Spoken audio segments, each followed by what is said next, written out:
네, 안녕하세요.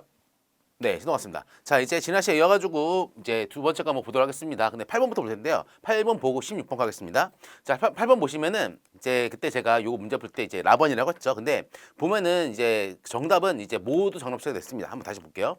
자, 종합버스 구역에서 세관장의 내공품을 반출 신고를 정확하게 할 수 있는 물품이 아닌 것은 이라고 되어 있습니다. 보면은 요 지문이 상당히 이상합니다. 그러니까 답은 라번을 이제 의도한 거예요. 출제자 같은 경우는. 근데 이 내용이 상당히 이상합니다. 보면은 그래서 보면 정확하게 할 수 있는 부품이 아닌 거. 그러니까 보면은 종합 보세 구역에 내공 물품이 들어갔다. 이것에 대해서 들어 나갈 때에 대해서 이제 신고를 해야 되는데 정확하게 할 수 있는 부품이 아닌 것은 이라고 되어 있습니다. 상당히 애매해요. 애매합니다. 그래서 의도는 이제 라번을 물어본 겁니다. 자, 볼까요? 다 보면은 나와 있죠. 원칙 종합 보세 구역에 반이 반출된 물품이 내공 물품인 경우, 외국이 아니라 내공 물품인 경우는 이제 그 세관장의 신고를 생략하거나 간소한 방법으로 할 수가 있습니다. 핵심은 그겁니다.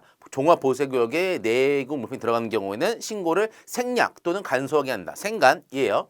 자, 그런데 세관장 다음에 하나에 해당하지 않는 경우는 반출 신고 생략하게 할 수가 있다라고 되어 있습니다. 얘는 뭐다? 아까 생하고 간에서 뭐다? 얘는 생략입니다. 생략. 자, 그래서 1번은 보세 공장 에서 내국 작업 허가죠. 내공품 가지고 이제 작업하는 거고, 두 번째 보세 공장에서 제품 가지고 혼용 승인을 얻어가지고 혼용하는 원재료. 그 내공품 경우, 그다음에 보수 판매장 규정에 의해서 보수 판매에서 판매하고자 하는 물품. 그다음에 4번 당해 내공품이 외국에서 생산된 물품으로서 종합보세구 안에 있는 다른 물품과 구별하기 위해서 있는 경우입니다. 자, 그래서 이제 요 내용인데, 요 내용. 죄송합니다. 그러니까 요 내용인데 보면 이제 1번, 2번, 3번, 4번이 이제 생략하게 할 수가 있다라고 되어 있어요. 요게. 근데 그래서 이렇게 보면은 출제자 의도는 그래서 요런 건데 다 맞아요. 근데 뭐다? 이제 생략하는 거죠.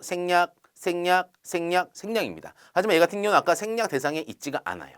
그렇죠? 그래서 출제자는 요거에 대해서 보다 그러면 이제 생략하지 않는 경우라고 되어 있어야 되는데 얘 같은 경우보다 없는 겁니다. 그래서 이제 얘가 답이에요. 하지만 요거에 대해서 보다 부정확하게 문제가 있기 때문에 모두 정답 처리했습니다. 요거 하나 체크하려고 이제 앞으로 돌아왔습니다. 그러니까 문제 좀 제대로 돼야지. 이거를 이제 내공품 반출 신고를 정확하게 할 수 있는 경우라고 표현하면 안 되고 보면은 뭐다 이제 생략할 수 있는 경우에 해당하지 않는 것이라고 돼야지. 그럼 뭐다 라번이 답이죠. 그렇죠? 하지만 이제 이게 애매하기 때문에 전체를 다 정답으로 처리했습니다. 이게 맞아요. 정답 처리하는 게 맞습니다. 요거는 이제 애매하기 때문에 생략하게 할 수 있다. 요거는 그냥 그대로 내면 될 것 같다가 요거를 이제 좀 다시 자기가 해석을 한 것 같아요. 자기 나름대로. 근데 이제 그 나름대로 해석한 내용이 정확하지 않았죠. 보면은 법 내용대로 가야 되는 건데. 자, 그래서 이제 16번부터 이제 보면 됩니다. 쭉 봤고요.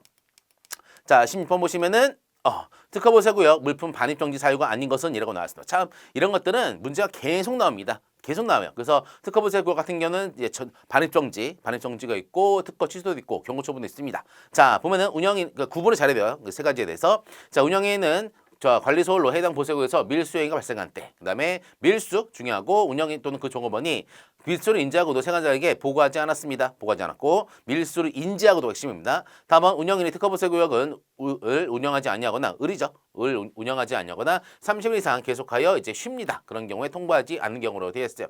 자, 그다음에 4번 장식품에 대한 관세를 납부할 자력이 없다 인정하는 자력. 그다음에 운영인이 1년 동안 3회 이상 경고, 정지, 취소, 3회 이상 경고 처분 받은 경우로 되어 있습니다. 그렇죠? 그래서 보면은 다음은 이제 답이 아니에요. 볼까요? 자, 보면은 기본서 나와 있는 것이고, 자, 세관장은 특허보세구 운영인이 아래와 같은 경우에는 기간을 정해서 이게 중요합니다. 기간을 정해서 물품의 반입을 정지합니다. 정지죠? 정지입니다. 보면은 대상 사유가 이렇게 있어요. 그래서 요거는 이제 시험 문제 매년 나오는 겁니다. 특허보세구역에서 이제 경고, 그다음에 정지, 그다음에 취소 점점 세지는 것이죠. 자, 요거에 대해서 뭐한다? 대상을 잘 알아두셔야 돼. 그래서 뭐다? 장치품에 대한 관세를 납부할 자력이 없는 경우, 자력이 없습니다.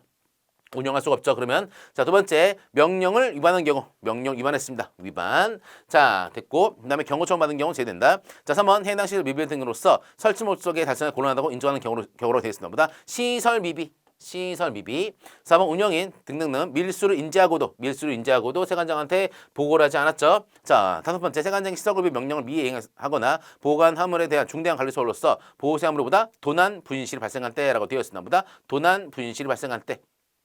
6번 운영인 또는 그 조급원이 관리소로서 보세구에 대해서 밀수가 발생했습니다. 그다음에 1년에 3회 이상, 1년 동안 3회 이상, 6의 핵심, 1년 동안 3회 이상 경고청 받은 경우로 되어 있어요. 자, 그래서 항상 이제 그 보면은 이제 기본서가 있죠. 제 거 기본서 보면은 거기에 내용 다 있습니다.